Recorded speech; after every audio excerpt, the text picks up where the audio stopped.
त्याचे लक्ष घड्याळाकडे गेले. रात्रीचे 3 वाजले होते. त्याला खूप थकवा जाणवत होता. असं वाटत होतं त्याची शक्ती कोणीतरी ओढून घेतली आहे. तो बेडरूममध्ये गेला आणि पलंगावर झोपला. दुसऱ्या दिवशी सकाळी आंघोळ करण्यासाठी त्याने टी-शर्ट काढला आणि तो आरशासमोर आला. त्यावेळी समोरील दृश्य पाहून त्याला धक्का बसला. त्याच्या छातीवर उजव्या बाजूला एक लाल रेघ होती.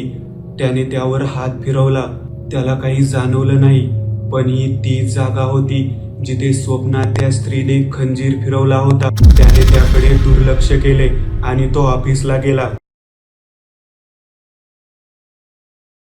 रात्रीचे 10:30 वाजले होते. बिल्डिंग भोवती एक विचित्र शांतता पसरलेली. भूषण आपल्या फ्लॅटमध्ये एकटाच बसला होता.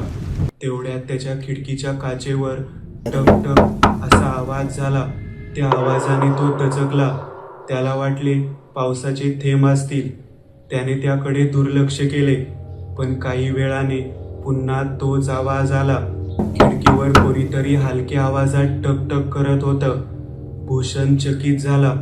तो उठून खिडकीजवळ गेला. त्याने खिडकी उघडली. पावसाचे थेंब त्याच्या चेहऱ्यावर आले. त्याने तशातही बाहेर पाहिले, पण बाहेर कोणीच नव्हते. त्याने खिडकी बंद केली आणि तो मागे वळला आणि अचानक त्याला स्वतःच्या छातीत एक तीव्र ठोका जाणवला. हृदय वेगाने धडधडू लागलं. शरीरात एक विचित्र उष्णता पसरली. डोळ्यांसमोर क्षणभर काळोख आला. हे काय होतंय? तो कुजबुजला. त्याने पाण्याचा ग्लास घेतला, पण हात थरथरत होते. तेवढ्यात त्याच्या कानाजवळ कोणीतरी हळू आवाजात कुजबुजलं, भूषण. भूषण दचकून मागे वळला. कोण आहे? पण घरात कोणीच नव्हतं. तो सोफ्यावर शांत बसला. लगेच त्याला तिथेच डोळा लागला. त्याला जाग आली तेव्हा तो घरात नव्हता. झाडी तोडून मोकळा केलेला तो एक जंगलाचा भाग होता.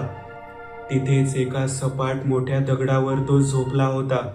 त्याने प्रयत्न केला तरी त्याला उठता येत नव्हते. त्याचे हातपाय जणू काही त्या दगडालाच बांधून ठेवलेले. किळसवाने विधी सुरू होते. मांस आणि रक्ताचा उग्र वास सगळीकडे पसरला होता.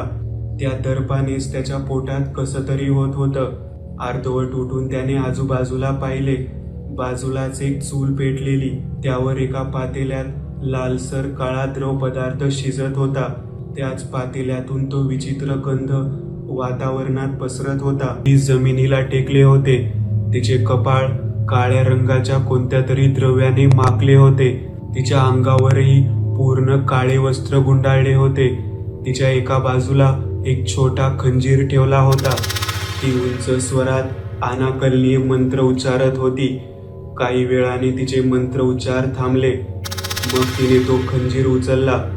ती उठून चुलीजवळ गेली.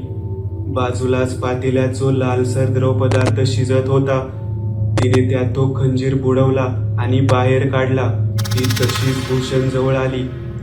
तिने तो खंजीर भूषणच्या छातीवर ठेवला आणि एक रेघ ओढली. ती रेघ ओढताना त्याला खूप वेदना झाल्या आणि तो मोठ्याने ओरडला. तो सोफ्यावरून खाली पडला होता. त्याचे अंग घामाने भिजले होते. घशाला कोरड पडलेली. त्याचे लक्ष घड्याळाकडे गेले. रात्रीचे 3 वाजले होते.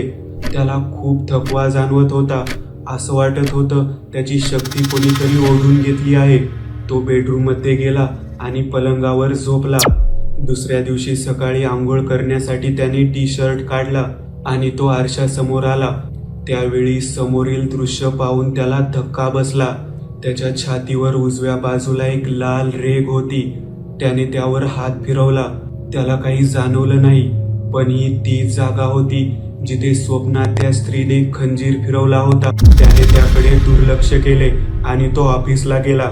पूर्ण दिवस त्याला अशक्तपणा जाणवत होता. तो संध्याकाळी घरी आला. नेहमीप्रमाणे त्याने घरी आल्यावर जेवायला बनवले.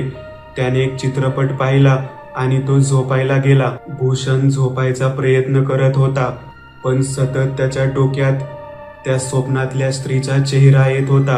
तिचे डोळे विचित्र शांत होते, पण आत काहीतरी भयंकर लपलेलं. याआधी त्याने त्या स्त्रीला पाहिले होते, पण कुठे ते त्याला आठवत नव्हते. रात्रीचे 12 वाजले होते. अचानक खोलीमधले दिवे बंद झाले, पण बाहेरील खोलीमधून हलकासा प्रकाश आत येत होता. इथलेच दिवे कसे बंद झाले?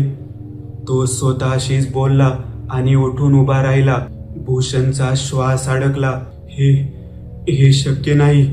अचानक त्या सावलीमध्ये भूषणच्या डोक्याशेजारी अजून एक मस्तक दिसू लागले. ते पाहून भूषणला धक्का बसला. इतक्यात खोलीतले सगळे दिवे लागले, त्यामुळे भिंतीवर आता कसलीही सावली दिसत नव्हती. भूषणच्या डोळ्यावर आता गुंगी यायला लागली होती. आता घडलेल्या प्रसंगाने त्याच्या मेंदूवर अतिरिक्त ताण आला होता. भूषण पलंगावर पडला आणि लगेच त्याचा डोळा लागला. रात्रीचे 3 वाजले होते. भूषण दचकून जागा झाला. त्याचे शरीर घामाने टबटबले होते. त्याचा हात छातीवर होता. त्याला पुन्हा तेच स्वप्न पडले होते. पुन्हा त्या स्त्रीने खंजीराने त्याच्या छातीवर वार केला होता. घाबरत तो पलंगावरून उठला आणि त्याने दिवे लावले. आरशासमोर जाऊन त्याने शर्ट काढला. आता त्याच्या छातीवर 2 रेगा होत्या. ते पाहून त्याला धक्का बसला. स्वप्नात घडणाऱ्या घटना प्रत्यक्षात देखील घडत होत्या. मनावर झोपेचा अंमल असल्याने त्याला त्या क्षणी काही सुचत नव्हते. तो पुन्हा पलंगावर जाऊन झोपला. त्याच्या अंगात असलेल्या अशक्तपणामुळे त्याला लगेच झोप लागली. तो सकाळी नेहमीप्रमाणे उठला. त्या दिवशी त्याला ऑफिसला जायची अजिबात इच्छा नव्हती, पण कामाचा ताण असल्यामुळे नाईलाजाने त्याने आवरले आणि तो ऑफिसला पोहोचला. त्या रात्री टीम डिनर असल्यामुळे त्याला परत यायला उशीर झाला. रात्री 11च्या आसपास तो बिल्डिंगच्या खाली आला. तिथून वर येण्यासाठी तो लिफ्टमध्ये आला. लिफ्ट दुसऱ्याच मजल्यावर गेली असेल. तोच तिला गचके बसू लागले. अचानक लिफ्ट मध्येच बंद झाली. त्याने काही वेळ वाट पाहिली, पण काहीच घडले नाही. त्यामुळे सिक्युरिटीला कळवण्यासाठी मागे असलेला फोन घ्यायला तो वळला. त्याचे लक्ष लिफ्टच्या आरशाकडे गेले. त्याने आरशात पाहिले तेव्हा त्याचा चेहरा दिसत नव्हता, पण त्याच्या डोळ्यात काहीतरी बदललं होतं. डोळ्यांच्या आत कोणीतरी दुसराच पाहत होता. आरशात दिसणारे प्रतिबिंब हसू लागले. त्याचे ते हसणे भयानक वाटत होते. भूषणने आजूबाजूला पाहिले, पण लिफ्टमध्ये त्याच्या व्यतिरिक्त कोणीच नव्हते. भूषण घाबरून मागे सरकला. तो लिफ्टच्या दरवाजाला टेकला होता. आरशातील ती आकृती हळूहळू पुढे आली. ती आरशातून बाहेर येणार होती. इतक्यात लिफ्टचा दरवाजा आपोआप उघडला. त्याला टेकून असलेला भूषण लिफ्टमधून बाहेर पडला. काय झाले हे त्याला समजलेच नाही. भीतीने त्याचे हृदय धडधडत होते. तो फरशीवर पडलेला. त्याने घाबरून आजूबाजूला पाहिले. तो कॉरिडॉरमध्ये होता. उजव्या बाजूला त्याचा फ्लॅट होता. पूर्ण कॉरिडॉर रिकामा होता. भूषण उठला आणि त्याच्या फ्लॅटकडे जायला निघाला, जिथे साधारणपणे 50 पावलांवर त्याचा फ्लॅट होता. तो चालत होता, पण त्याचा फ्लॅट येतच नव्हता. जणू काही तो कॉरिडॉर अंतहीन पसरला होता. लांब, काळा आणि शांत. त्याच्या पावलांचा आवाज कॉरिडॉरमध्ये विचित्रपणे घुमत होता. जणू काही त्याच्यासोबत अजून कोणीतरी चालत होतं. त्याला याची जाणीव झाली आणि तो थांबला, पण तो आवाज थांबला नाही. कोणीतरी अजून त्याच्या मागे चालत होतं. भूषणने हळूच मागे वळून पाहिलं, पण मागे कोणीच नव्हतं. कॉरिडॉरच्या शेवटी त्याला काहीतरी दिसले. त्याला नीट दिसत नव्हते, पण तिथे काळी आकृती उभी होती. तिचा चेहरा दिसत नव्हता. भूषणने डोळे चोळले आणि पुन्हा पाहिलं, तर ती आकृती जवळ आली होती. तो 1 पाऊल मागे गेला. आकृती 1 पाऊल पुढे आली. अचानक कॉरिडॉरमधले दिवे चालू बंद व्हायला लागले. प्रत्येक वेळेस प्रकाश गेला की ती आकृती अजून जवळ येत होती. भूषण घाबरून धावायला लागला, पण तो कितीही धावला तरी कॉरिडॉर संपत नव्हता. त्याच्या श्वासाचा आवाज वाढत होता. हृदय जोरात धडधडत होतं. अचानक त्याला भिंतीवर दरवाजे दिसायला लागले, जे आधी दिसत नव्हते. भूषणने एका दरवाजाकडे पाहिले. तो दरवाजा आपोआप उघडला. आत पूर्ण अंधार होता. अचानक त्या अंधारातून एक हात बाहेर आला. तो हात त्याला आत खेचणार इतक्यात भूषण मागे सरकला. त्याच वेळी कॉरिडॉरमधून चित्रविचित्र ओरडण्याचे आवाज येऊ लागले. भूषणने कॉरिडॉरमध्ये पाहिले. तिथे भिंतीवर चेहरे उमटायला लागले होते. वाकडे, तुटलेले, वेदनेने ओरडणारे चेहरे. ते चेहरे भूषणकडे पाहत होते. भूषण पुन्हा धावायला लागला, पण अचानक त्याच्या समोर तोच कॉरिडॉर परत सुरू झाला. जणू तो एका चक्रात अडकला होता. तेवढ्यात कॉरिडॉरच्या शेवटी उभी असलेली आकृती आता अगदी जवळ आली. यावेळी तिचा चेहरा दिसत होता. भूषणने तो चेहरा पाहिला आणि त्याला धक्का बसला. त्या आकृतीचा चेहरा भूषणचाच होता, पण डोळे पूर्ण काळे होते आणि ओठांवर विकृत हास्य. भूषण मागे सरकला, पण त्याचे पाय थांबले. मागे भिंत होती. कॉरिडॉर अचानक संकुचित व्हायला लागला. भिंती जवळ येऊ लागल्या होत्या. त्या आता इतक्या जवळ आल्या होत्या की भूषण चिरडला जाणार होता. त्याने कानावर हात ठेवला आणि मोठ्याने ओरडला, नको. पण त्याचा आवाज कॉरिडॉरमध्ये गिळला गेला. अचानक सगळं शांत झालं. त्याने डोळे उघडले. कॉरिडॉर पुन्हा सामान्य दिसू लागला. दिवे स्थिर झाले. तो त्याच्या फ्लॅटच्या दरवाजासमोर होता. त्याने दरवाजा उघडला आणि गडबडीत आत गेला. आता घडलेला प्रकार त्याच्या कल्पनाशक्तीच्या पलीकडचा होता. त्याने तोंड धुतले आणि तो पलंगावर जाऊन पडला. त्याच्या डोक्यावर खूप ताण आला होता. त्याला आता झोपायची भीती वाटत होती, पण त्याच्याही नकळत त्याला डोळा लागला. काही वेळात तो स्वप्नाच्या जगात गेला. एक काळोखात बुडालेला वाडा होता. त्याच्या आजूबाजूला गर्द झाडी होती. त्या वाड्याच्या पुढे बरीच मोकळी जागा होती. तिथे जमिनीवर तंत्रातली एक काळी आकृती काढलेली. यावेळी भूषण त्या दगडावर बांधलेला नव्हता. तो त्या काळ्या आकृतीमध्ये होता आणि त्याच्या अंगावर कपडे नव्हते. आणि ती स्त्री त्याच्याकडे पाहत पायाजवळ उभी होती. तिच्या डोळ्यात अमानवीय भाव होते. यावेळी तिच्या हातामध्ये एक तलवार होती. ती तशीच पुढे आली आणि तिने त्या तलवारीचे टोक त्याच्या छातीवर टेकवले. भूषणच्या छातीत हलकीशी कळ आली आणि तो दचकून झोपेतून जागा झाला. तो तसाच उठून आरशासमोर गेला आणि त्याने शर्ट काढला. आता त्याच्या छातीवर तिसरी रेग उमटली होती. दोन्ही रेगांपेक्षा ती मोठी होती. त्याच्या घशाला कोरड पडलेली. त्यामुळे पाणी प्यायला तो स्वयंपाकघराकडे गेला. तो फ्रीज उघडणार तेवढ्यात फ्रीजच्या आतून आवाज येऊ लागला, फ्रीजच्या आत. भूषण स्वतःशीच बोलला. त्याने हळूच दरवाजा उघडला. क्षणभर सगळं सामान्य दिसलं, पण अचानक फ्रीजच्या मागच्या अंधारातून 2 पांढरे डोळे चमकले. भूषण दचकून मागे पडला. फ्रीज आपोआप बंद झाला. तो घाबरून हॉलमध्ये आला, पण आता घर वेगळं दिसत होतं. त्या ठिपक्यांनी हळूहळू एका चेहऱ्याचा आकार घेतला. तो अर्धवट जळालेला, डोळे खोल गेलेले, ओठ हालत होते. मला शरीर दे. भूषण पळत बेडरूममध्ये गेला. त्याने दार आतून बंद केलं. तो श्वास रोखून उभा राहिला. तो आरशासमोर होता, पण आरशात तो एकटाच नव्हता. त्याच्या मागे एक उंच काळी आकृती उभी होती. तिचं डोकं वाकलेलं, चेहरा पूर्ण अंधारात बुडालेला. भूषणला मागे वळायचे होते, पण त्याला वळता येत नव्हते. आरशात उभ्या असलेल्या आकृतीने त्याच्या हातावर थंड स्पर्श केला. त्याने खाली पाहिले. त्याच्या हातावर दुसरा हात होता. तो हात काळा आणि सडलेला होता. त्याची नखे लांब होती. हळूहळू तो हात त्याच्या हातात मिसळायला लागला. त्याने मनात आणून पण त्याला हालचाल करता येत नव्हती.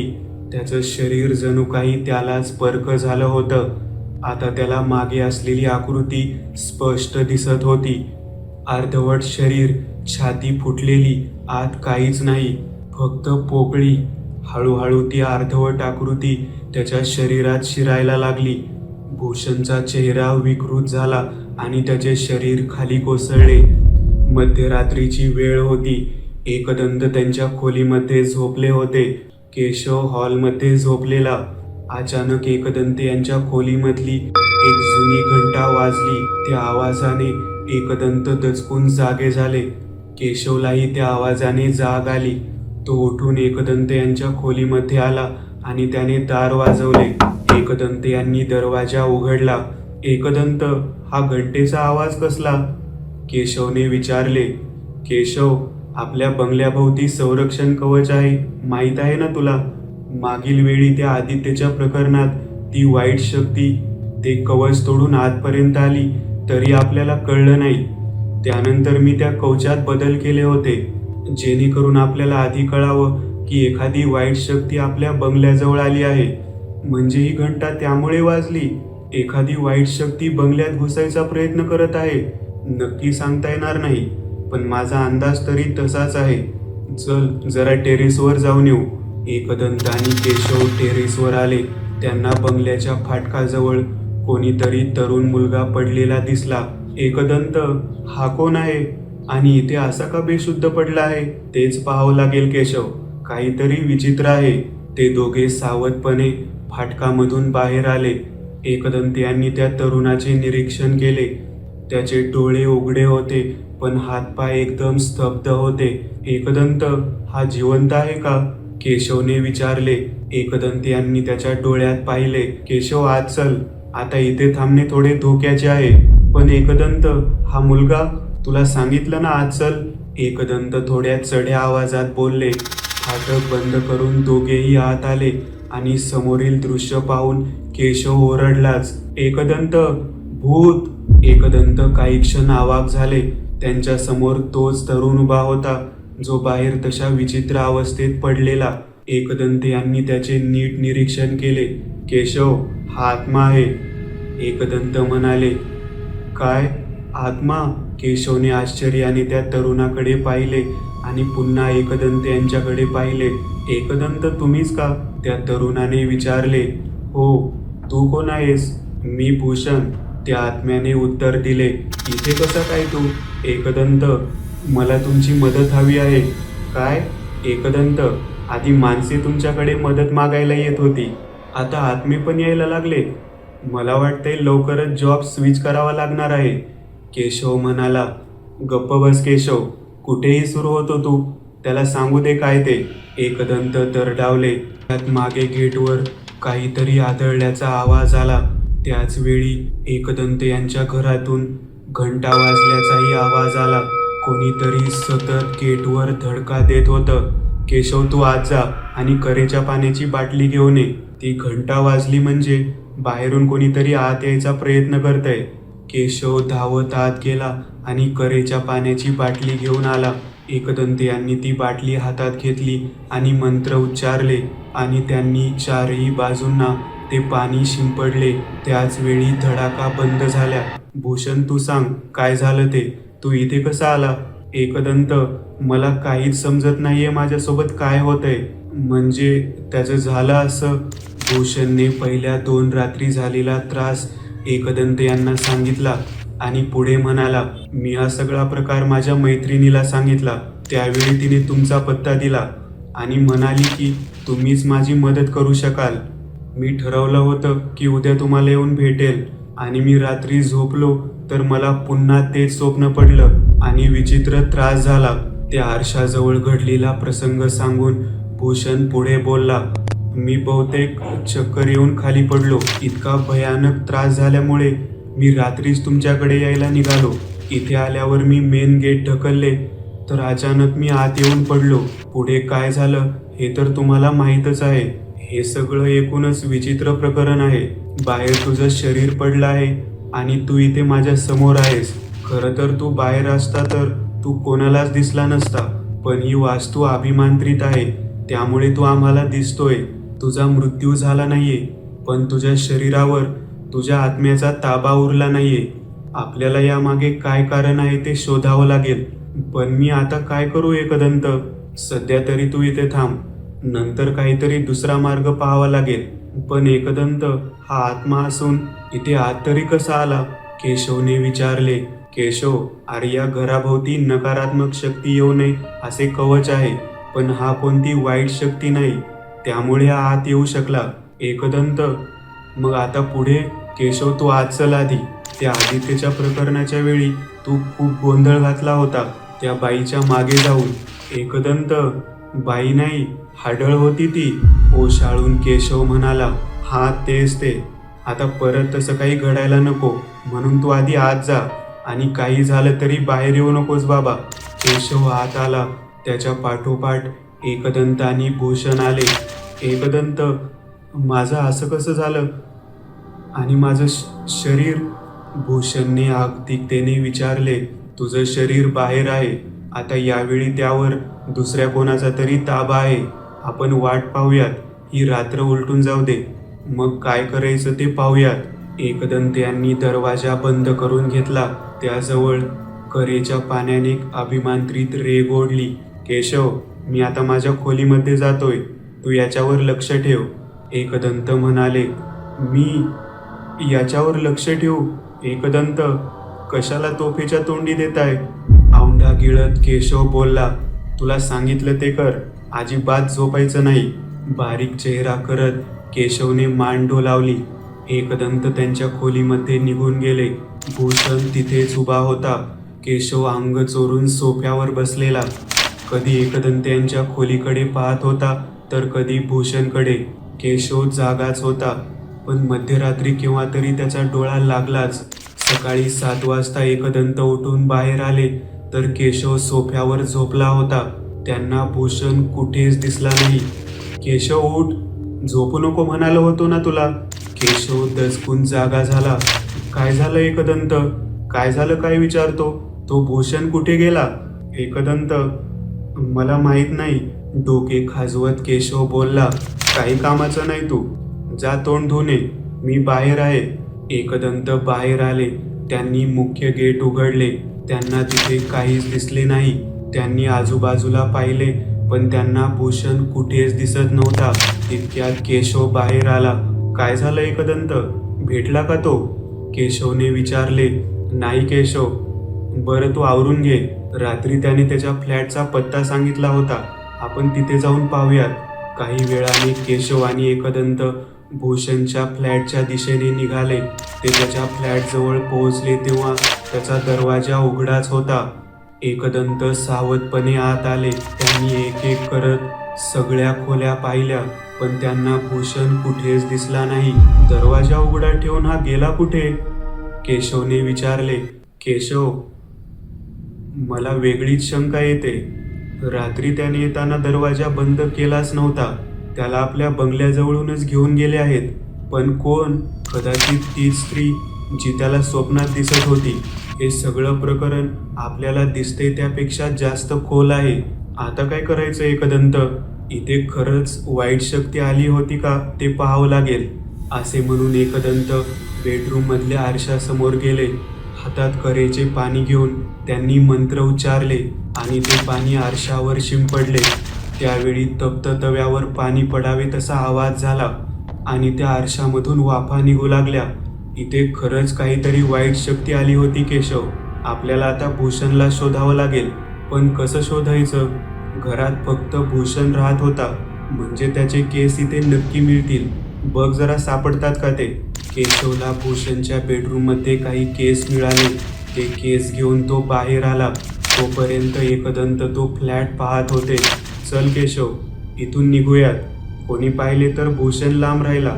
चोर म्हणून आपल्याला पकडतील. एकदंत म्हणाले. दुपारी ते दोघेही पुन्हा घरी आले. एकदंत यांनी हॉटेलमध्येच एक पाट ठेवला आणि त्यावर ते केस ठेवले. एका बाजूला तांब्याच्या भांड्यात त्यांनी काही कापराच्या वड्या ठेवल्या होत्या. त्यांनी त्या वड्या पेटवल्या आणि मंत्र उच्चारून त्यात एक प्रकारचा ऊत टाकला. त्यानंतर त्यांनी भूषणचे केस ते आगीमध्ये टाकले.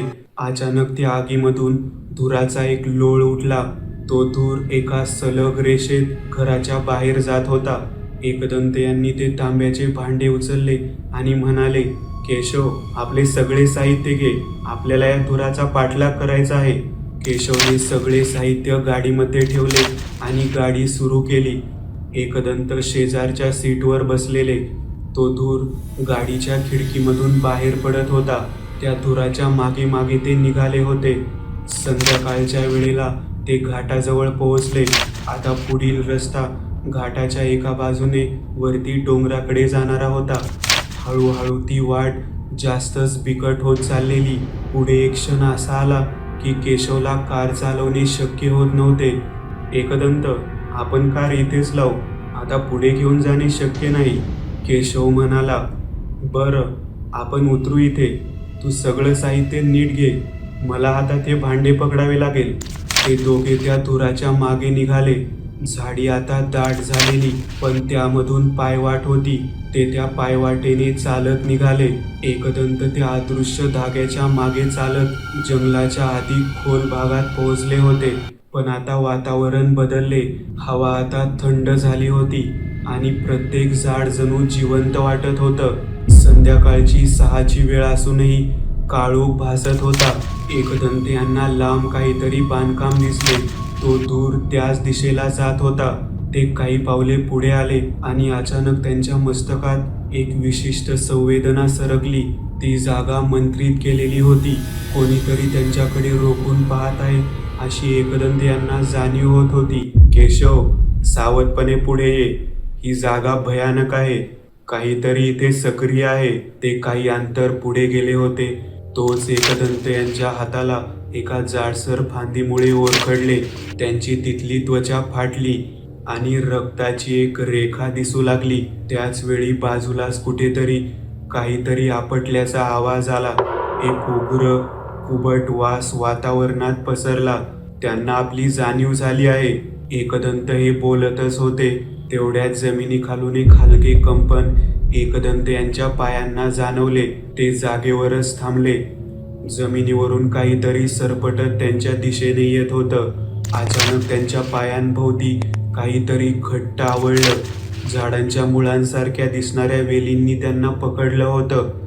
त्या वेली हळूहळू वर चढू लागल्या. एकदंत यांच्या हातामधले ते तांब्याचे भांडे खाली पडले. त्या थंड होत्या पण जिवंत वाटत होत्या. वर चढत त्या एकदंत यांच्या छातीपर्यंत आल्या होत्या.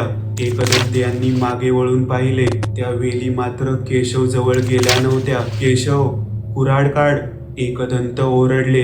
केशवने बॅगमधून कुऱ्हाड काढली आणि तो वेगाने एकदंत यांच्या जवळ आला. त्याने त्या कुऱ्हाडीने त्या वेलींवर घाव घातले. अचानक त्या वेली गळून पडल्या आणि एकदंत मोकळे झाले. केशव, त्यांना माझ्या रक्ताचा वास मिळाला आहे. तू सावध राहा. इथल्या एकाही झाडाला तुझा स्पर्श होऊ देऊ नको. ते हळूहळू पुढे चालत होते. झाडांच्या फांद्या वाऱ्याने हलत होत्या, पण त्या हालचालीमध्ये काहीतरी वेगळे होते. जणू त्या त्यांच्याकडे पाहत होत्या. ते त्या वास्तूच्या अजून जवळ पोहोचले, पण अचानक हवा थंड झाली.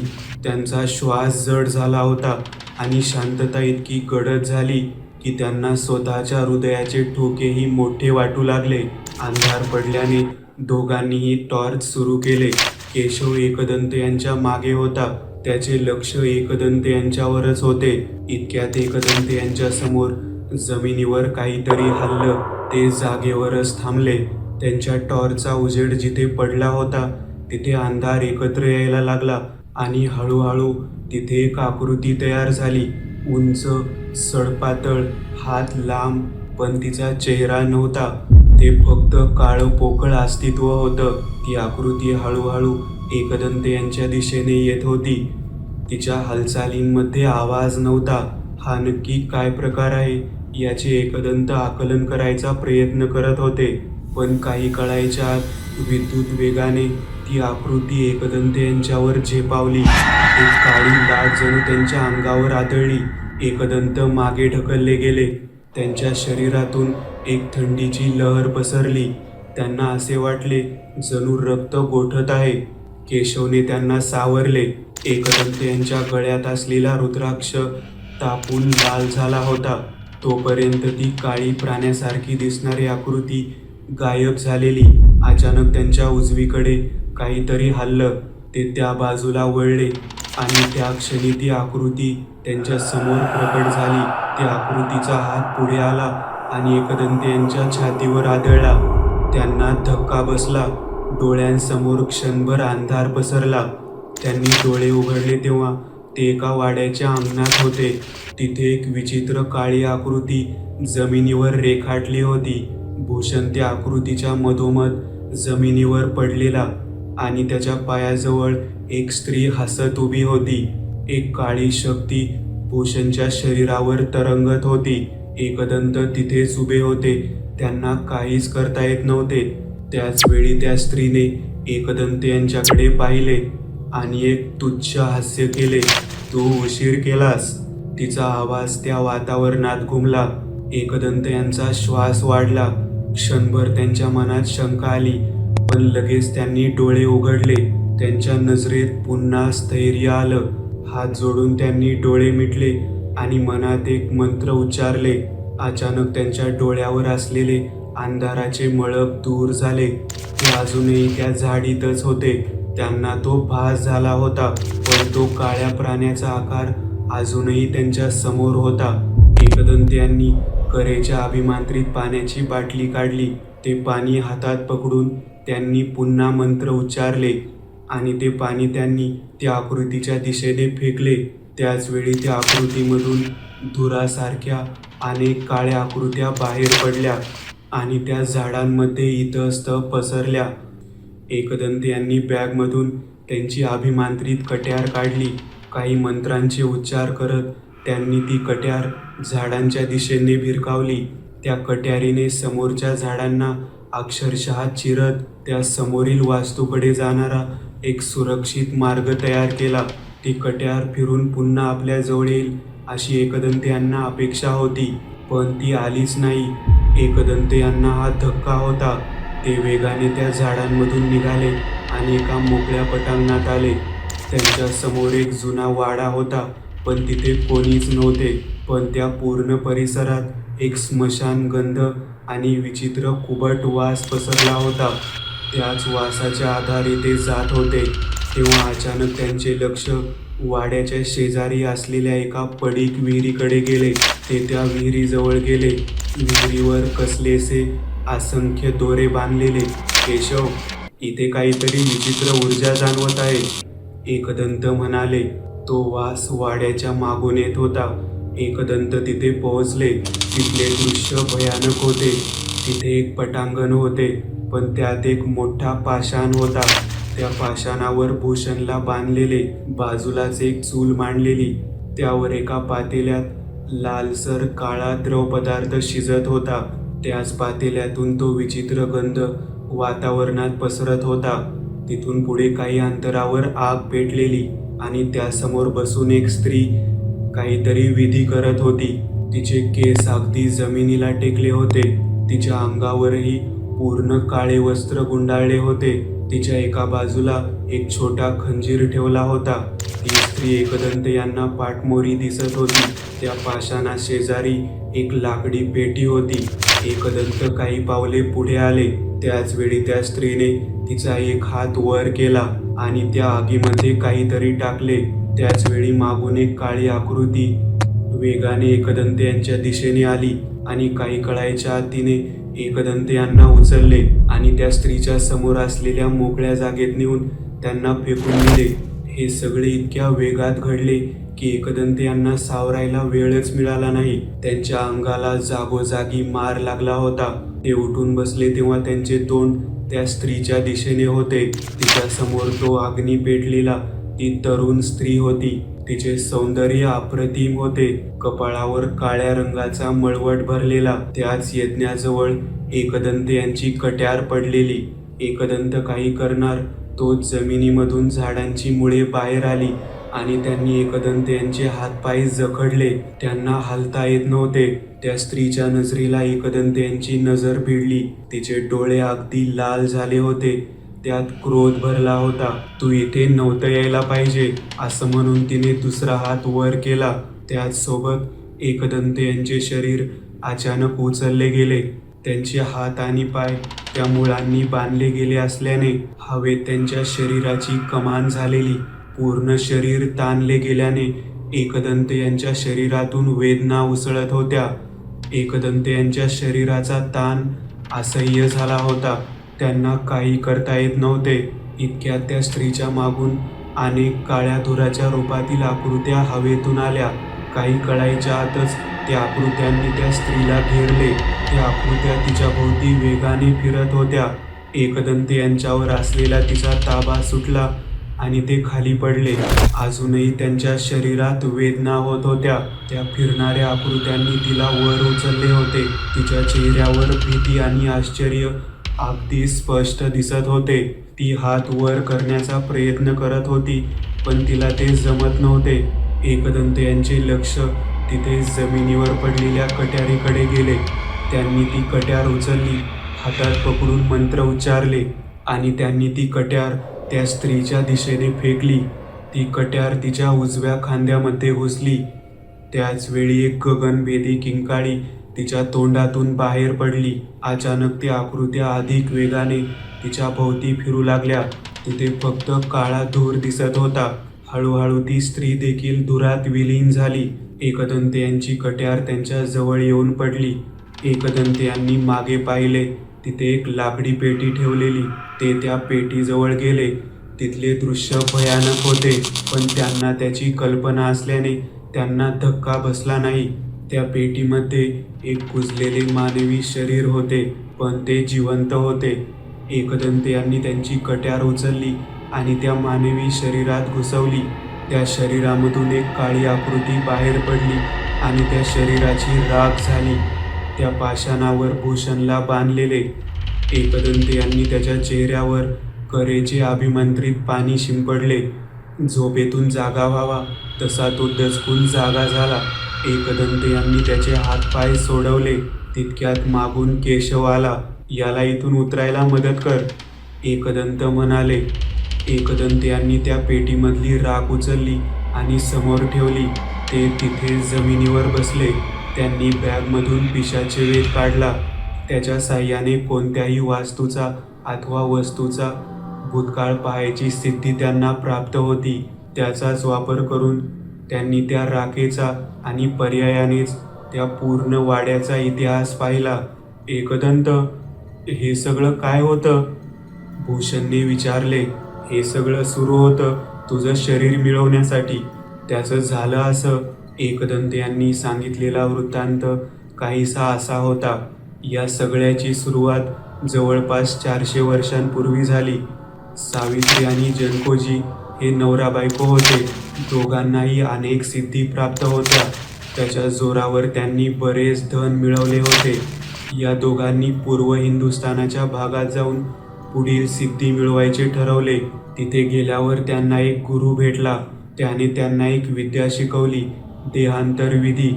त्या विद्येचा वापर करून म्हातारे झाल्यावर त्यांना स्वतःचा आत्मा दुसऱ्या एका तरुण शरीरात प्रवाहित करता येणे शक्य होते. पण या सगळ्याला काही बंधने होती. एका ठराविक वयानंतरच ही क्रिया करता येणार होती. शिवाय ज्या व्यक्तीच्या शरीरात तो आत्मा प्रवाहित करायचा असेल ती व्यक्ती आणि जिचा आत्मा प्रवाहित करायचा आहे ती व्यक्ती हे एकाच स्थितीला जन्मलेले पाहिजे. हा पूर्ण तांत्रिक विधी होता. त्यासाठी त्या नवीन शरीर असलेल्या व्यक्तीला मंतरलेला पदार्थ खायला देऊन बरोबर 4थ्या दिवशी हा विधी करावा लागत होता. गेल्या 400 वर्षापासून हे दोघे तो विधी करून त्यांचा आत्मा नवीन शरीरात प्रवाहित करत होते. त्याद्वारे ते तेव्हापासून जिवंत होते. हा पूर्ण परिसर त्यांच्या तांत्रिक शक्तीने भरलेला होता. त्यामुळे इथे दुसऱ्या कोणाला प्रवेश मिळत नव्हता. एका ठराविक वयानंतर ते त्यांचे सावज हेरून त्याला इथे आणायचे आणि मग त्याच्यावर ते विधी करून आत्मा त्या शरीरात पाठवायचे. पण मागील महिन्यात हा विधी करताना त्यांच्याकडून एक चूक झाली. सावित्रीने ज्या तरुण स्त्रीचे शरीर मिळवले तिचा जन्म योग्य तिथीला झाला होता. त्यामुळे तिची आत्मा बदलायची प्रक्रिया नीट पार पडली. पण जनकोजीसाठी ज्या पुरुषाचे शरीर त्यांनी आणले त्या पुरुषाची तिथीही वेगळी होती. जेव्हा त्यांचे विधी सुरू होते तेव्हा त्यांना याची जाणीव झाली. पण चूक झाल्यामुळे जनकोजीचा आत्मा त्या जुन्या शरीरातच अडकला. पण अर्धे विधी झाल्यामुळे ना ते शरीर जिवंत राहिले ना मृत पावले. त्यामुळे ते कुजायला सुरुवात झाली. त्याच कुजक्या शरीरात जनकोजीचा आत्मा अडकून पडला होता. सावित्रीने जनकोजीच्या आत्म्यासाठी नवीन शरीर शोधायला सुरुवात केली. भूषणची जन्मतिथी ही 30 होती. जी तिला हवी होती. त्यामुळे सावित्रीने भूषणचा पाठलाग सुरू केला. तो रोज कुठे जातो, काय खातो हे पाहिले. भूषण रोज सकाळी जॉगिंग नंतर कोरफडीचं सरबत घेतो हे तिने पाहिले होते. त्या दिवशी ती तिथे आली आणि त्या विकणाऱ्याच्या नकळत तिने सरबतामध्ये तो मंतरलेला पदार्थ मिसळला. भूषण तो सरबत पिला त्यावेळी ती तिथेच होती. नंतर त्याला त्रास सुरू झाला. भूषणची जन्मतिथी तीच असल्याने फक्त त्याच्यावरच त्या पदार्थाचा परिणाम होणार होता. पण एकदंत मला ते त्रास का झाले मग? भूषणने विचारले. तो पदार्थ मंतरलेला होता, त्यामुळे तुझ्या मनाच्या आत्म्यावरील ताबा सुटावा यासाठी हे केलेलं. भीतीने मन कमकुवत होते आणि आत्म्याची साथ सोडते. तुला स्वप्नात खऱ्या गोष्टी दिसत होत्या. तुझ्या छातीवरच्या रेगा म्हणशील तर तुझ्यावर पहिल्या 3 दिवसात करायचे विधी स्वप्नात सुरू होते. तू स्वप्नात खरंच इथे येत होता आणि सावित्री तुझ्या छातीवर दिवसांच्या खुणा करत होती. पण एकदंत माझा आत्मा बाहेर कसा निघाला? 3ऱ्या दिवशी जेव्हा तू स्वप्नात इथे पोहोचला तेव्हाच सावित्रीने तिच्या पुढील विधींना सुरुवात केली होती. जनकोजीच्या आत्म्याने तुझ्या शरीरावर हलकासा ताबा मिळवला होता. म्हणजे तुझ्या शरीरात 2 आत्मे होते, पण तो विधी अजून पूर्ण झाला नव्हता. म्हणून तुझ्या शरीरावर तुझा अजूनही अर्धवट ताबा होता. 4थ्या दिवशी तिला तो विधी करायचा होता, पण त्याआधीच तू माझ्यापर्यंत पोहोचला. एकदंत पुढे म्हणाले. माझ्या बंगल्याभोवती एक शक्तिशाली तंत्र कवच आहे. कोणतीही नकारात्मक शक्ती त्यातून आत येऊ शकत नाही. तू बंगल्यात यायला जेव्हा फाटक ढकलले तेव्हाच तुझ्या शरीराने तुझी साथ सोडली आणि केवळ आत्मा आत आला. कारण तुझे शरीर नकारात्मक शक्तीने भरलेले आणि तुझ्या आत्म्यावर आणि शरीरावर मनाचे नियंत्रण नव्हते. केशव, याच नकारात्मक शक्तीमुळे ती घंटा वाजलेली आणि हा सकाळी कुठे गायब झालेला?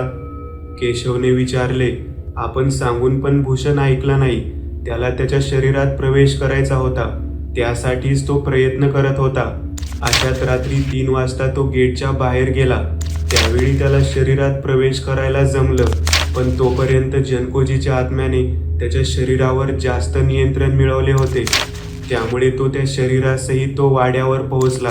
पण एकदंत त्या विहिरीचा काय प्रकार होता आणि इथे नक्की काय झालं मग? केशव, जेव्हा ते दोघे एखाद्या शरीरात त्यांचा आत्मा प्रवाहित करत होते तेव्हा त्या नवीन शरीरातील आत्मा त्यांच्या जुन्या शरीरात जायचा आणि मग ते त्या जुन्या शरीराला त्या विहिरीत टाकून देत होते. ती विहीर सावित्रीने अभिमंत्रित केलेली, त्यामुळे ते आत्मे त्या विहिरीतच कैद होऊन जात असत. जेव्हा मी त्या विहिरीजवळ गेलो तेव्हा मला तिथे खूप आत्म्यांची ऊर्जा जाणवली. ते सुडाने धगधगत होते. मी त्या विहिरीवरचे बंधन तोडले तेव्हा तिथल्या एका आत्म्याशी मी संवाद साधला. एकदंत पुढे म्हणाले. तेव्हा त्या आत्म्याने मला सगळा प्रकार सांगितला. मग इथे नक्की काय घडते ते माझ्या लक्षात आले, पण त्या सावित्रीची शक्ती किती जास्त आहे याचा मला अंदाज आला नाही. इतक्या वर्षाच्या साधनेने तिची तांत्रिक ऊर्जा खूप उच्च पातळीवर पोहोचली होती. शिवाय या वाड्याच्या आजूबाजूचा सगळा परिसर तिच्या शक्तीने मंत्रित होता. त्यामुळे इथे माझी शक्ती क्षीण झालेली. या वाड्याच्या आजूबाजूला तिने अनेक शक्ती पेरून ठेवलेल्या. आपल्याला येताना जो त्रास झाला तो त्याचमुळे झाला केशव. पण एकदंत तुम्ही मला या विहिरीवरचे दोरे काढायला का सांगितले? केशवने विचारले. केशव, त्याशिवाय ते आत्मे पूर्णपणे मुक्त होणार नव्हते. इथे माझी शक्ती कमी पडेल याची मला आकांक्षा होती. त्यामुळे आत्म्यांच्या शक्तीने त्या सावित्रीला रोखता येईल असे मला वाटले. मी पुढे जाऊन तिला रोखायचा प्रयत्न केला, पण त्यात माझी शक्ती कमी पडलीच. पण जेव्हा तू ते सगळे दोरे काढले तेव्हा ते आत्मे मुक्त होऊन सगळ्यांनी एकत्रितपणे सावित्रीवर हल्ला चढवला. त्यात मी संहार भैरवाचं आवाहन करून तिच्यावर कट्यारीने हल्ला केला. त्यामुळे तिचा नाश झाला. पण एकदंत त्या सगळ्या आत्म्यांचं काय झालं? ते सगळे आत्मे सावित्रीवरच्या रागात तडफडत होते आणि त्यामुळे ते मुक्त होऊ शकत नव्हते. पण सावित्रीचा नाश झाला. त्यांचा सूड पूर्ण झाल्याने ते आपोआप मुक्त झाले. आणि त्या जनकोजीचं काय मग?